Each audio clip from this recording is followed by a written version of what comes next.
system. How important is that? And we're gonna touch on that in the book as well.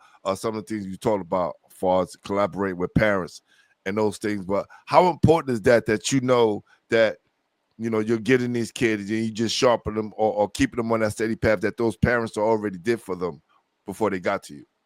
Yeah, man. I mean, you do the research on the family structure and what they want to do, and you kind of have these meetings and these check-ins every year of like, hey, the end of the year meeting, or you come back from a vacation, you say, let's sit down and let's discuss what the next 12 months look like, right?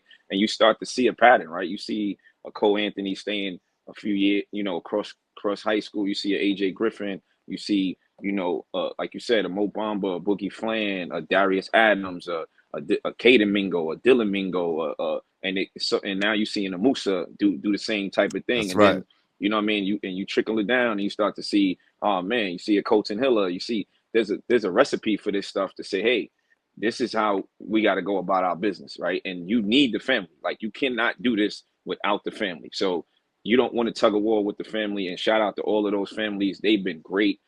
They've been supportive, especially in trusting, hey, these moves that you got to make to try to put them in certain camps, or expectations of them, performing at certain levels, right? You talking about kids getting involved with USA basketball, getting involved in NBPA camp. Like, if you got somebody like Caden, he could explain to Dylan, hey man, when you get to this camp, this is what it looks like. But That's a I fact. think the trust factor in a family shows you when Dylan doesn't say, hey, I didn't go to NBPA camp last year, I'm upset.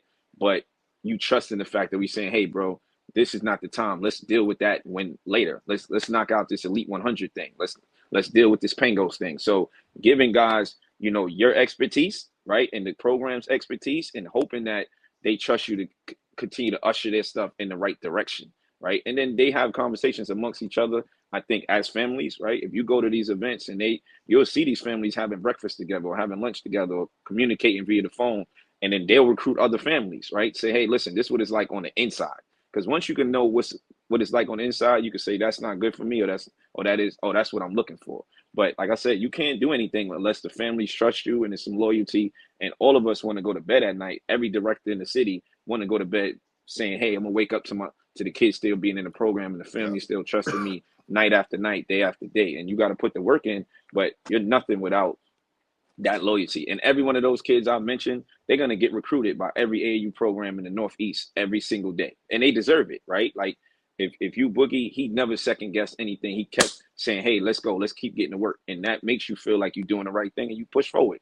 And that's not just those guys who are at that super elite 5-star level. It's across the board. You know what I mean? It's the 4-star guys, the 3-star academic kid. You're trying to make everybody feel like, hey, this is going to work for you. But those families are important, man. They getting their kids to the airport. They getting them to practices. They making sure their academics is up to par. They making sure they going to school. They making sure they stay, disciplined on the Zooms. And when there's consequences, they're gonna support you, right? When there's constructive criticism, you have to be coachable. Like if guys come to practice, they in their practice coaching the hell out of them kids, right? Like they own them. So and the parents are supporting that by saying, hey, you guys are gonna give us your all, we're gonna do our part. So everything is departmentalized as far as whose job is what.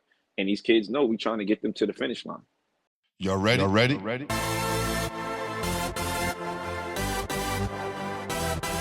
Yeah.